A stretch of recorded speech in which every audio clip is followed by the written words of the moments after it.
Bismillahirrahmanirrahim.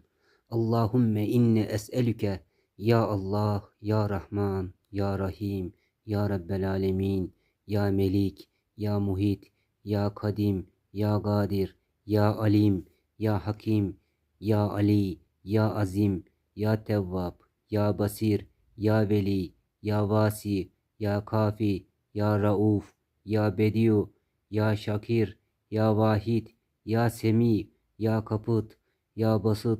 ya Hay, ya Kayyum, ya Gani, ya Hamid, ya Gafur, ya Halim, ya İlah, ya Garip, ya Mucib, ya Gavi, ya Seriu, ya Habir, ya Vehhab,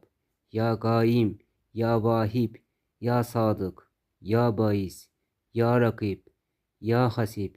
ya Şehit, ya Afü, ya Mukit, ya Vekil, ya Fatır, ya Gahir, ya Latif, ya Gadir,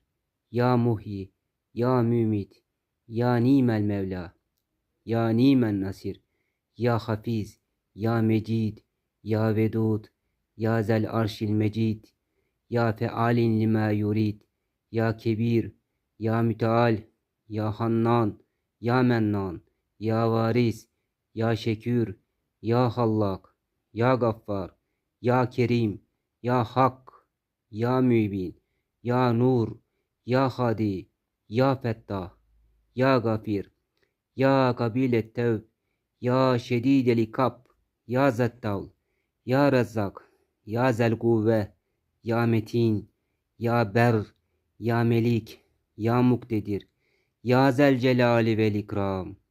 ya Rabbel Meşrikayn, ya Rabbel Mağribeyn, ya Baki, ya Evvel,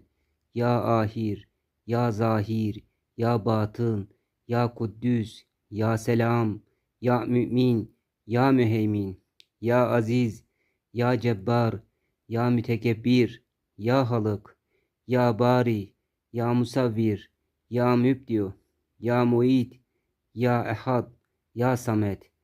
En tusalli ala Muhammedi ve alihi ve en terzukani ve cemiya men yeteallaku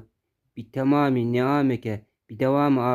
afiyetike ya erhamer rahimin.